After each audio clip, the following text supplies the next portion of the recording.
Tout va bien, tout va bien. On a récupéré du monde la semaine dernière et puis là, cette semaine, voilà, rien à signaler. Tout le monde s'entraîne normalement. Pas de, pas de souci avec Andy qui avait été un peu gêné en milieu de semaine dernière. Ouais, il était en délicatesse avec son genou la semaine dernière et puis là, on continue aussi à être vigilant par rapport à ça, à le ménager. Au-delà du groupe, je crois que le plus important, sont les conditions atmosphériques. Ça vous gêne pour vous entraîner, encore que Amiens, c'est pas la ville la pire de ce côté-là. Comment on prépare, par exemple, après il y a un vent terrible, comment tu dois faire? Bah, c'est essayer de s'adapter. Voilà, on n'a pas trop le choix. Là, on va essayer de s'entraîner sur la licorne. On sera plus à l'abri du vent que sur l'annexe. Mais oui, c'est pas évident, mais je pense qu'il y a pas mal de clubs qui sont en difficulté, donc il faut s'adapter. Un mot sur le départ de Kassoum, ça y est, c'est officiel. Comment tu l'as accueilli et qu'est-ce que tu as à dire sur sa progression lors de ces 10 matchs avec toi? C'est un jeune joueur qui avait commencé la saison dernière sur la seconde partie, et puis là, il continuait à progresser. Voilà, après, c'est une bonne opportunité pour lui. Maintenant, nous, il faut qu'on trouve des options et des solutions pour renforcer ce couloir gauche. Tu as la certitude qu'il va être remplacé? La certitude, je ne sais pas, mais en tout cas, voilà, si on perd un joueur à ce poste-là, on connaît l'importance des joueurs de couloir aujourd'hui dans le football moderne. Donc en perdant un joueur sur le couloir gauche, on va travailler pour renforcer ces secteurs. Ça me semble très important. Pas évident de perdre un titulaire après 12 journées, même s'il n'avait pas joué les 2 derniers matchs, mais c'est l'un des joueurs que tu avais le plus utilisé depuis le début de saison. Ça a forcément un impact. Bah, c'est sûr pour l'équilibre, c'est jamais évident, mais aujourd'hui, ouais, c'est un joueur qui a joué titulaire les 10 premiers matchs, les 2 derniers. Je l'avais sorti parce que voilà, il avait besoin aussi de souffler avec les matchs en sélection. C'est un jeune joueur qui avait déjà pas mal enchaîné. Donc voilà, c'était pour qu'il se régénère. Là, aujourd'hui, on le perd. Maintenant, faudra se renforcer dans ce secteur-là pour être encore plus compétitif. Est-ce que vous allez attendre le mercato d'hiver pour recruter ou même le faire en dehors de la période de transfert? Sincèrement, je ne sais pas du tout parce que c'est arrivé vite. J'ai eu cette nouvelle vendredi tard dans l'après-midi. Donc samedi, il a fallu s'adapter, s'organiser. Maintenant, voilà, la cellule va travailler sur d'autres profils parce qu'on sait que voilà, c'est un poste très important. Maintenant, faut voir les options qu'on aura pour le faire soit maintenant, soit plus tard, mais je ne peux pas vous répondre encore à ce niveau-là. Mais ce qui est sûr, c'est que je pense qu'il faut renforcer ce secteur. C'est ce qu'on appelle le mercato médical, c'est ça là? C'est un joker médical. Voilà. Ça veut dire que, je pose la question, c'est on perd un défenseur, on ne peut pas un attaquant. Je ne sais pas si... tout ce que je sais, c'est que quand on a des joueurs blessés, on a toujours cette option-là. Nous, c'est notre cas. On a Junior Fofana qui est blessé, donc on a toujours cette possibilité de le remplacer avec un joker médical. Donc voilà. Mais maintenant, c'est de trouver le bon profil. Mais en tout cas, ouais, ça va être très important de trouver un bon latéral gauche pour venir renforcer ces secteurs. Et quel est le profil justement que tu aimerais là? Tu avais un jeune joueur, est-ce que tu aimerais dans l'idéal un joueur un peu plus expérimenté, un peu le pendant de Sébastien à droite, même si c'est pas évident à trouver, mais quel est un peu le prototype du remplaçant idéal pour toi? Bah, c'est quand on voit la difficulté de ce championnat aujourd'hui, ouais, ce serait bien d'avoir un latéral qui connaît bien la Ligue 2. Voilà, un latéral avec ce profil-là. Maintenant, si c'est un jeune joueur, on a un centre de formation. Si c'est pour sortir un jeune joueur, je pense que le centre de formation est là pour ça. Mais si on doit se renforcer, ouais, c'est important de prendre un joueur qui maîtrise et qui connaît bien ce championnat. En tout cas, le poste. Voilà. En attendant, il y a Kylian, et est-ce que tu as d'autres options? Est-ce que tu as envisagé d'autres choses hormis Kylian à ce poste-là? Oui, il y a Sébastien Ring qui est là aussi, mais après, comme je dis, c'est une concurrence au quotidien. Je regarde les joueurs qui sont les plus à même de nous apporter beaucoup de solidité, beaucoup de sécurité à ce poste-là. Je pense que c'est la base. Il faut être déjà costaud défensivement pour pouvoir mieux lâcher nos actions offensives. Ça a été le cas en début de saison. Voilà, c'est pour ça que j'ai remis Kylian à ce poste-là pour retrouver une certaine solidité, pour permettre à nos attaquants de se lâcher et de se projeter encore plus. Tu as eu besoin de discuter un petit peu avec lui parce qu'il était venu pour jouer au milieu, même s'il a cette polyvalence, ça n'a pas été compliqué de lui dire qu'il fallait aller dépanner peut-être temporairement? Je pense que dans un coin de sa tête, il sent il s'en doutait. C'est l'avantage et l'inconvénient d'être polyvalent. C'est un joueur qui est capable d'évoluer au poste d'arrière gauche, d'axial gauche, ou même milieu défensif. Donc voilà, cette polyvalence-là est très importante pour nous. Voilà, raison pour laquelle sur son choix pour le recruter, j'avais validé à 100% parce qu'il pouvait aussi nous apporter cette polyvalence. Mais on sait que c'est un joueur qui est aussi performant dans le cœur du jeu. Il l'a été en début de saison. Aujourd'hui, j'avais besoin vraiment de stabiliser ce couloir gauche. Est-ce que le timing vous surprend pas? Parce qu'on a plus l'habitude de perdre des joueurs en mercato d'été, d'hiver. Là, on est en plein milieu début de saison. On risquait de le perdre en début de saison. Voilà. Et puis finalement, il est resté. C'est une bonne chose parce qu'il a été titulaire. Il continuait à progresser. Son départ, non, on ne s'y attendait pas aussi rapidement et à cette période-là. Mais maintenant, c'est fait. On doit s'adapter. Surtout maintenant, c'est de le garder devant. Voilà, de trouver vraiment un bon profil pour venir nous améliorer ce couloir gauche. Qu'est-ce qu'il a manqué à Sébastien pour davantage jouer depuis le début de saison et peut-être que ce soit lui qui prenne le relais de Kassoum quand Kassoum a moins joué? Après, il y a aussi le fait qu'il ait aussi moins joué, voilà, la saison dernière ou même pendant la préparation. Donc des fois, de le lancer sur des matchs comme ça, c'était compliqué. Kylian avait plus de rythme. Il avait aussi l'habitude de jouer dans le couloir gauche. Tu l'as vu l'autre jour avec la réserve, il a fait un bon match.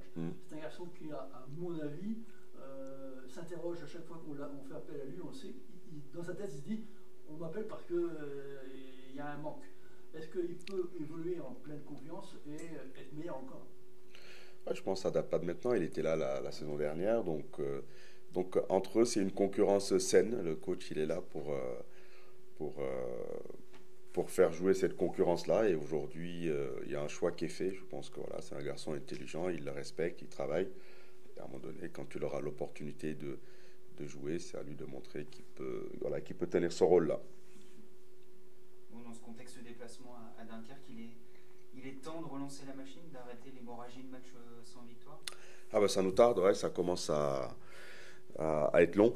C'est vrai que sur ces 2 derniers matchs-là, il y a une certaine solidité défensive qui est revenue. On concède moins d'occasions. Et maintenant, c'est sur le plan offensif qu'il va falloir se lâcher et puis concrétiser les situations qu'on se procure. Est-ce que tu as été surpris, je ne sais pas si tu as vu la stat, comme quoi vous êtes l'équipe de Ligue 2 qui se procure le moins de grosses occasions depuis le début de saison? Est-ce que tu es surpris de ça? De toute façon, le plus important, c'est de les mettre au fond. Comme je répète, il y a des équipes qui se créent beaucoup d'occasions sans être efficaces. On a affronté le leader Lavallois qui ne se crée pas énormément d'occasions, mais qui est terriblement efficace. Donc, raison pour laquelle ils sont au-dessus. Nous, les occasions nettes, nous les avons. On a en moyenne 3 occasions nettes par match. Donc, je pense qu'il y a des équipes de très haut niveau qui ne les ont même pas. Donc, c'est juste retrouver cette spontanéité qu'on avait en début de saison et concrétiser nos occasions. Ça ramènerait de la confiance et ça nous permettrait aussi de se lâcher définitivement. Sans personnifier, mais c'est un petit peu l'image de Louis Maputa qui avait bien démarré la saison et qui est un petit peu plus dans le dur depuis sa suspension, qui a du mal à retrouver cette efficacité. Exactement, c'est clair qu'en début de saison, il était très efficace, voilà, ce qui nous permet aussi de valider nos temps forts. Voilà, il y a eu des situations, des opportunités. Il a des situations, il y a eu son penalty contre Ajaccio. À Pau, il a eu les occasions. À Annecy, pas beaucoup. Mais à chaque rencontre, il se procure des situations. Mais on sait aussi avec les attaquants, c'est par série. Là, il est dans une période où il est moins en réussite. Mais on va continuer à travailler avec lui. On a confiance en lui. Voilà, c'est un buteur qui connaît bien la Ligue 2. Et je ne doute pas que il va retrouver le chemin des filets, ce qui nous permettra aussi, nous, de retrouver en même temps la victoire. Tu sens que ça doute un petit peu du côté de ton secteur offensif? C'est normal. C'est normal et c'est logique. Forcément, quand les occasions, on ne les met pas au fond, on n'est pas au mieux. Maintenant, c'est leur métier, c'est le haut niveau. Il faut travailler, il faut être solide mentalement. Voilà, il ne faut surtout pas douter. C'est une période qui n'est pas simple pour eux, pour nous aussi, parce que pour qu'on gagne les matchs, il faut qu'ils puissent nous concrétiser les situations qu'on se procure. Mais on travaille énormément avec eux sur la vidéo, sur des séances spécifiques. Mais voilà, quand ils vont retrouver le chemin des filets, je ne doute pas que ça va repartir, parce que c'est des joueurs de qualité, il n'y a pas de raison. Mais ce qui est rassurant, c'est qu'ils font beaucoup d'efforts, voilà, ils ne lâchent pas et ils continuent encore à avoir des situations. Le plus inquiétant pour nous, c'est si nos attaquants n'ont pas d'occasion dans les rencontres ou si on voit qu'ils font moins les efforts. Et là, ce n'est pas le cas. Sur la dernière rencontre, lui, même en étant sur le côté gauche, il a encore fourni beaucoup d'efforts. Mais ce côté gauche, notamment pour lui, c'est par défaut. Là, tu te rends compte que sur l'ensemble d'un match, c'est plus compliqué. On l'avait vu sur 20-25 minutes contre Guingamp, intéressant, sur 90 minutes. C'est pas là où il est le plus performant, mais on le sait depuis un moment. On essaie de trouver le profil qui pourra nous amener satisfaction dans ce couloir gauche. Donc il y a pas mal de joueurs qui se sont qui ont alterné à ce poste-là. Mais en mettant lui sur ce côté gauche-là, on sait que voilà, il va repiquer dans l'axe. Ça nous donne aussi l'option d'avoir deux attaquants avec lui et Andy sur le terrain, en ayant Gaël en plus et Antoine. Donc sur le dernier match, on a mis nos meilleurs atouts offensifs sur le terrain pour essayer d'aller bousculer le leader. Mais on tombait sur une équipe très solide de Laval. Et on ne s'est pas créé énormément d'occasions sur ce match-là. Mais il faut continuer à travailler avec eux. Ce que je veux, c'est que ces joueurs-là trouvent les repères. C'est pour ça, petit à petit, on essaie de les associer, de leur donner du temps de jeu ensemble. Du coup, dans cette optique de trouver des repères, tu n'es pas dans une réflexion de dire je trouve pas celui pour jouer à gauche, je change de système, je joue peut-être sans ailier. Tu n'es pas du tout dans cette idée-là. Non, on est passé en 4-4-2, on est passé en 4-3-3 quand on n'avait pas notre meneur de jeu. On est passé aussi en 4-2-3-1. Donc pour moi, on peut passer sur plusieurs systèmes. C'est l'animation et la complémentarité des joueurs devant. Donc voilà, c'est essayer de trouver cette association-là. Des fois, ça se connecte tout de suite. Des fois, ça met un peu plus de temps. Mais offensivement, je trouve qu'on est ambitieux parce que quand on aligne 4 joueurs offensifs sur les rencontres, ça veut dire qu'on est là pour aussi attaquer. Maintenant, faut concrétiser les situations pour amener plus de confiance. Tu as parlé de complémentarité. Ces 4-là, ils sont complémentaires sur toi ou ça nécessite beaucoup de travail? Ça nécessite beaucoup de travail parce qu'on voit lui et Andy, voilà, c'est des joueurs très athlétiques, c'est des joueurs qui pèsent beaucoup sur les défenses adverses. Maintenant, il faut qu'on arrive à trouver un peu plus de verticalité dans notre jeu quand on les associe. Voilà. C'est une équipe qui, il y a 15 jours, se débattait dans le bas de tableau. Et puis, subitement, la victoire à Auxerre, elle fait changer le regard sur cette équipe. Tu es d'accord? C'est les victoires à 3 points. On sait que sur un match, on peut retrouver très vite une dynamique positive ou de la confiance. C'est une équipe qui se bat avec ses moyens. Mais moi, aujourd'hui, ce qui m'intéresse, c'est nous ce qu'on propose. Voilà, aujourd'hui, sur le plan offensif, c'est insuffisant. Voilà, donc on doit être en capacité d'avoir plus de dépassement de fonction, de prendre encore plus de risques et surtout retrouver cette efficacité-là qui nous fait défaut depuis un certain temps. C'est insuffisant, pas uniquement en raison des attaquants, mais aussi la participation des milieux de terrain, l'apport des latéraux. C'est tout ce projet de jeu-là qui coince un petit peu en ce moment. Ouais, comme je répète, c'est globalement, quand on revoit encore à froid la rencontre de Annecy ou la rencontre de Laval, les situations, elles sont là. Et je pense que quand on gagne, tout de suite, ça vient valider une prestation. Mais malheureusement, quand les occasions ne sont pas concrétisées tout de suite, on peut voir le verre à moitié vide. Mais le plus dur dans le football aujourd'hui, c'est ça, c'est de concrétiser les situations qu'on se procure. Il y a des matchs où on en a beaucoup, il y a des matchs où on en a moins. Mais il faut retrouver le chemin défilé. Je pense que ça ramènerait beaucoup de confiance. Ce qui est un peu étonnant, le parallèle avec l'an dernier de ce qu'a vécu Amiens, ce que tu as vécu aussi à Dijon. Tu avais démarré fort sur les 5 premiers matchs. Et derrière, il y avait une série sans victoire à Dijon. Et statistiquement, tu la revis aujourd'hui à Amiens. Est-ce que tu revois des choses un peu similaires ou est-ce que tout est très différent? Sincèrement, c'est complètement différent. Voilà, ça n'a rien à voir. C'est pas les mêmes joueurs, c'est pas le même contexte. Là, c'est juste une période où on ne concrétise pas nos situations tout simplement, mais il y a une certaine solidité qui est là. Voilà, hormis le match du PFC et le match de Annecy, on connaît de Angers, on connaît aussi les raisons. Parce que voilà, il y a eu des faits de jeu, mais hormis ça, l'équipe est très solide, les joueurs donnent énormément. Mais voilà, ça va repartir et ça passe aussi par de l'efficacité. Je répète, si les situations elles sont pas là c'est inquiétant, mais les occasions nous les avons à chaque rencontre plus que nos adversaires. T'es moins inquiet que ce que tu pouvais l'être l'an dernier à la même période? Non, ça n'a rien à voir. Sincèrement, c'est pas le même contexte, c'est pas les mêmes joueurs. Ça n'a rien à voir. Là, ça travaille bien. Voilà, il y a des bonnes choses et c'est juste trouver ces petits réglages là pour nous permettre de retrouver le chemin défilé. Mais non, pas du tout inquiet par rapport à ça. Un mot sur le tirage de la coupe, avec un petit voyage en Moselle. Ouais, retrouver cette région, ouais, c'est une région de coupe. Voilà, donc il faut être très vigilant, très respectueux. On le sait, on le répète chaque année dans le rugby, le basket, où on ne voit pas ce genre de scénario, mais le football est magique à ce niveau-là. Donc les matchs de coupe pour les clubs amateurs, ça amène beaucoup d'engouement. Mais nous, quand on commence une compétition, que ce soit notre championnat ou la Coupe de France, on va aller au bout. Donc cette compétition, on va la jouer à fond. C'est un adversaire qui avait battu Sochaux en 2019, qui a résisté à Bonal l'an dernier contre Sochaux. Ça renforce la vigilance encore plus, parce que c'est une équipe qui a l'habitude de ces matchs-là. Sincèrement, c'est mon état d'esprit. Là, on va jouer Dunkerque. Beaucoup de respect par rapport à cet adversaire. Parce qu'on le voit, ils vont à Auxerre, ils s'accrochent, ils reviennent avec les 3 points. Donc, il faut aussi s'estimer personne dans le championnat comme pour cette Coupe de France. Mais je répète, voilà, pour nos couleurs, en championnat comme en coupe, on se déplacera toujours pour gagner. Donc on va tout faire pour aller le plus loin possible dans cette compétition. Bon Alexis, comment tu expliques que ça aille moins bien depuis quasiment 2 mois maintenant? C'est sûr que les résultats ne sont pas à la hauteur de ce qu'on espère, de ce que le coach souhaite, des ambitions affichées du club. Maintenant, comment c'est explicable? Je ne pense pas que ça travaille moins, que ça travaille différemment.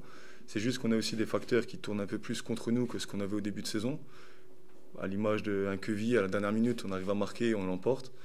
Et là, voilà, un penalty, des occasions assez franches contre Annecy plutôt en deuxième mi-temps. Le dernier match aussi où, certes, on fait match nul, mais s'ils mènent à la mi-temps, c'est pas volé. Mais si on gagne à la fin du match, ça l'est pas non plus. Donc c'est juste que voilà, ça tourne un peu moins en notre faveur.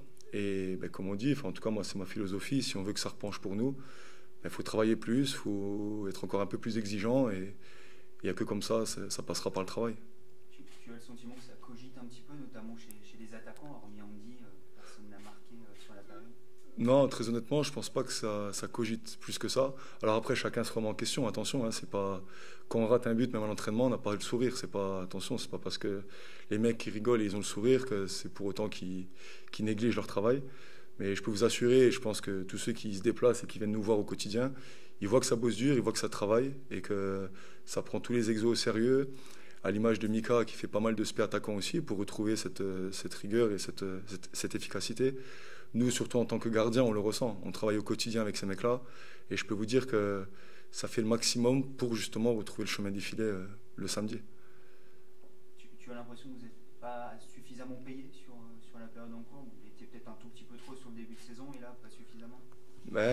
Quand au bout de 2-3 matchs, on est efficace, on peut se dire, bon, il y a peut-être une part de chance, une part de réussite, on verra sur la suite.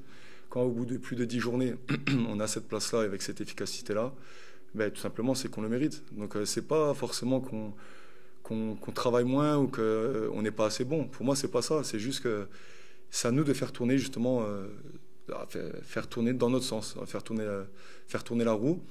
Et c'est pas un manque d'efficacité, un manque de chance. C'est simplement que si ça doit être comme ça l'est comme ça. Parce que certes, on peut peut-être un peu plus marquer, on manque peut-être un peu de chance, mais il faut souligner aussi les arrêts que Rech peut faire aussi, qui sont tout aussi efficaces et décisifs. Donc voilà, sur une saison, ça s'équilibre. Et si on en est là aujourd'hui, c'est parce qu'on mérite d'être là aujourd'hui. Après 10 journées, je pense que là, il n'y a plus de surprise et il n'y a pas de ça paye un peu moins. Dis-moi, toi qui es sur le banc, oui. comment tu analyses cette succession de pénaltys contre Amiens? Tu as un regard différent de si tu étais... On a fait récemment une réunion entre gardiens avec Brice, le coach. Donc on était tous les 4 avec Mathieu, Reg et moi. Et c'est vrai que c'est quand même à souligner parce qu'on est l'équipe qui avons subi le plus de pénaltys, en plus malheureusement encaissés. Donc Reg comme moi, parce que j'en ai quand même subi un sur mes 2 matchs.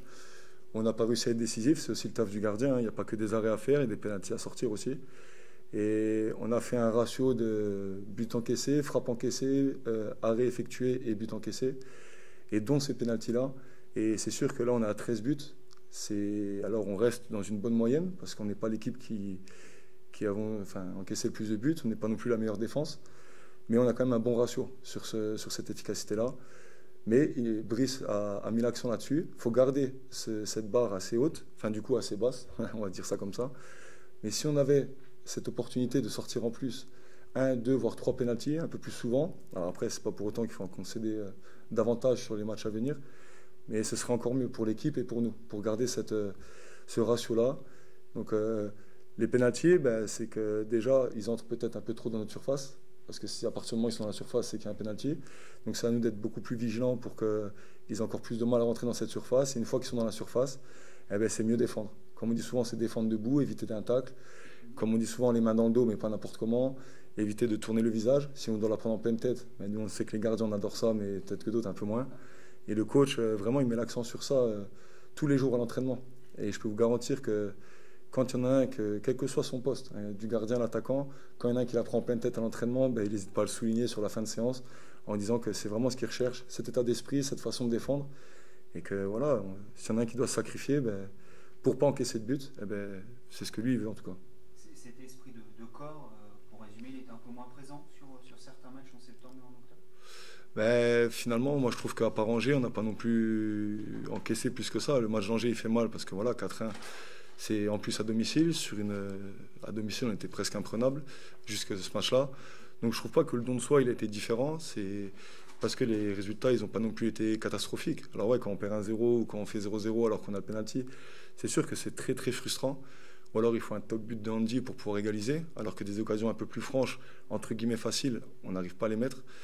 Mais pour moi, c'est pas un don de corps ou qui est différent, ou on néglige pas, c'est simplement que ça passe pas. Mais pour retrouver ça, eh ben, faut peut-être accentuer là-dessus, dès l'entraînement, parce que, pareil, le coach il appuie sur ça. Moi, c'est aussi ma philosophie. On joue comme on s'entraîne. Et si à l'entraînement, on fait ce qu'il faut au quotidien, et ben, ça passe par, je viens de vous le dire, une opposition, un jeu réduit ou un exercice de finition. Eh ben, faut que nos attaquants, mais comme nos défenseurs, quand ils arrivent face à nous, il faut qu'ils aient la volonté de nous enfoncer. Et vice-versa, quand nous, ils arrivent face à nous, ben, on n'a qu'une envie, c'est qu'ils ne marquent pas. Et voilà, ça commence dès l'entraînement. Mais pour moi, il n'y a pas du tout de... Ça baisse pas les bras ou ça baisse pas la tête. Moi, je ne sens pas, en tout cas, ce n'est pas mon ressenti au quotidien. À mon poste, parce que ce qui est bien parfois en étant gardien numéro 2, c'est qu'on a peut-être une possibilité de se mettre un peu plus en retrait. Et ne serait-ce que pendant les matchs, on a un œil différent sur la philosophie du match. Et même à la mi-temps, on en parle à la fin du match. Et il y a même des titulaires, en tout cas ceux qui ont fait une grosse partie du match. Et moi, ils n'hésitent pas pardon, à venir me voir et à me demander un peu mon ressenti sur telle action, telle situation. Et c'est bien parce que c'est pour vous dire que tout le monde est investi et ils n'hésitent pas à demander un peu l'avis de chacun pour qu'on puisse avancer ensemble. Tu as parlé des stats défensifs tout à l'heure, notamment des gardiens. Il y a une stat qui est tombée ce matin. Vous êtes l'équipe de Ligue 2 qui se procure le moins de grosses occasions dans le championnat. Est-ce que tu es surpris de l'apprendre ou est-ce que tu avais vu que ces difficultés vont rattraper un peu? Très honnêtement, non, parce que je ne savais pas que vous allez me poser cette question, mais je viens de vous parler des stats défensives qui étaient plutôt bonnes. Et du coup, on n'a pas mis l'accent forcément, nous, à notre poste, sur le secteur offensif. Mais bon, maintenant que vous me l'apprenez, ça fait peut-être, je ne sais pas, 6-7 matchs où on a mis 2 buts, je crois, 2 de Andy. À partir du moment où on arrive à ce ratio-là, forcément, à un moment donné, on va descendre au niveau le ratio sera forcément moins bon.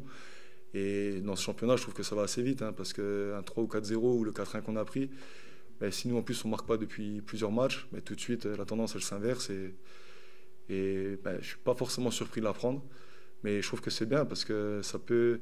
Nous, en tout cas, ça nous fait cogiter. Quand on apprend qu'on est dans les meilleures défenses et que le ratio il est plutôt bon, en tant que gardien, je peux vous garantir qu'on fait passer le mot et on va essayer de garder ça. Donc maintenant, si vous me dites que ça vient de tomber, je pense que le staff, ils n'hésiteront pas à passer le mot auprès du groupe. Il faut savoir un truc, c'est pas forcément les attaquants. Je veux dire, tout le monde peut marquer. Sur un coup de pied arrêté, sur n'importe quoi, ça peut aller vite. À l'image de Laval, eux où ils en sont aujourd'hui, on voit qu'il y a énormément de coups de pied arrêtés, ils gagnent grâce à ça. Voilà, il n'y a pas que les attaquants qui marquent, ou en tout cas qui se procurent ces occasions-là. Donc c'est à nous d'inverser cette tendance, cette spirale. Et c'est bien parce que les chiffres, ils parlent. À un moment donné, on ne peut plus se voiler la face. Et ça, c'est une bonne chose. Ça doit vous piquer un petit peu, c'est ça? Ouais, exactement. Mais c'est le métier qui veut ça. Je veux dire, on est payé à ça. Il faut se regarder dans la glace, comme on dit au quotidien. Et quand, malheureusement, on n'est pas assez efficace, moi, je peux vous garantir, c'est qu'il n'y a personne qui prend ça à la légère. Là, d'être là où on en est aujourd'hui, on sait que ce n'est pas les objectifs. Et on sait qu'on a un énorme soutien. Ça aussi, on en est conscient, que ce soit de la part du public et de tous ceux qui... Enfin, au-delà du public, c'est de nos supporters. Parce que quand on va les voir à la fin du match pour les remercier, même après un résultat, ou que ce soit même une défaite, un match nul où on sait qu'on doit faire mieux, je peux vous garantir que le message il est hyper positif et qu'ils nous soutiennent à 200%. Parce qu'ils voient quand même des valeurs, ils voient une image que eux, en tout cas, ils apprécient. Et ils veulent qu'on garde ça, et forcément maintenant avec des victoires. Parce que, comme on dit, c'est super de bien jouer, mais la seule vérité, c'est le résultat à la fin du match. Est-ce que ce match à Dunkerque, du coup, peut le considérer dans l'optique du maintien quand on voit la dynamique des deux équipes? Bah, je trouve que parler de maintien au bout de la 13e journée, c'est pas, le mot il n'est pas adapté. Par contre, pour dire on va dire un petit tournant ou enfin l'occasion de se relancer. Et puis il n'y a pas de, vous savez, on joue l'avant-dernière équipe du championnat, donc ça va le faire. Non, ça je suis pas non plus d'accord. Parce que dans cette Ligue 2, tout le monde peut battre tout le monde. La preuve avec Grenoble, pour moi c'est le parfait exemple. Ils étaient invaincus depuis le début de saison et ils perdent contre Dunkerque qui était dans le fond du classement. Donc ça peut être un premier tournant, comme tous les matchs depuis plusieurs matchs, du fait qu'on a du mal à repartir sur une dynamique positive. Donc le premier match qu'on pourra prendre et qui pourra nous permettre de nous relancer, franchement, on va pas s'en priver. Donc ce déplacement à Dunkerque, en plus à l'extérieur, parce qu'on n'a eu qu'une seule victoire depuis le début de saison à l'extérieur, c'est sûr qu'il faut qu'il arrive à nous relancer. Est-ce que c'est des matchs où un peu difficile de trouver la motivation? La question peut paraître un peu difficile, mais quand on voit vos entames de match à Pau, à Annecy, dans des contextes qui ne font pas forcément rêver, comme Bordeaux, Saint-Etienne, on a le sentiment que vous avez du mal à rentrer dans vos matchs comme ça à l'extérieur, que c'est compliqué d'être au même niveau d'agressivité que l'adversaire. Sincèrement, c'est pas du tout comment je peux dire ça, c'est pas le contexte ou le stade dans lequel on joue qui va nous conditionner sur notre début de match, bien au contraire. Ça c'est pareil, ça fait partie, ce serait dommage qu'il n'y ait pas une caméra isolée, mais lors des discours du coach. Mais c'est ça qui est vraiment frustrant et qui des fois, et même très souvent, énerve le coach, c'est qu'il met vraiment des choses en place, notamment dans ses causeries, parce que on est à 1 heure du match et lui il veut certaines choses. Et il met l'accent vraiment sur ça, parce que le match dernier, si on a raté notre début de match, il se doute que le match d'après, il veut à tout prix que ce soit différent.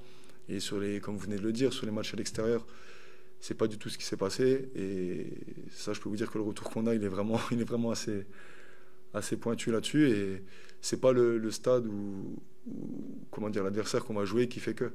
Donc là, Dunkerque, par rapport au dernier match qu'on a pu faire, non, il faut vraiment qu'on aille vers ça et que le début de match soit nettement plus réussi que ce qu'on a pu faire ces derniers temps. C'est bon. Un petit mot sur la Coupe de France, peut-être, avec le tirage au sort, et c'est une compétition que tu risques de jouer. La Coupe de France, ça reste un match officiel, ça peut rester un objectif aussi, je veux dire, et à l'image de ce que je viens de vous dire, il n'y a aucune équipe à négliger. Si j'ai la chance de la jouer, ce sera 300%, comme j'ai pu le faire quand Régis malheureusement a été indisponible durant deux matchs. Moi, quelle que soit la compétition, quel que soit le temps de jeu, quels que soient les objectifs, il faut savoir que moi, je ne suis pas là pour rien. Je n'ai pas signé à Amiens pour dire je suis à Amiens. Si j'ai accepté de venir ici en tant que numéro 2, dès qu'il faudra être sur le rectangle vert et pendant 1 minute 30 secondes ou 95 minutes, je le serai à 200%, et quel que soit l'adversaire en face. On joue une Ligue 1, on joue une R1, j'aurai le même respect pour l'adversaire.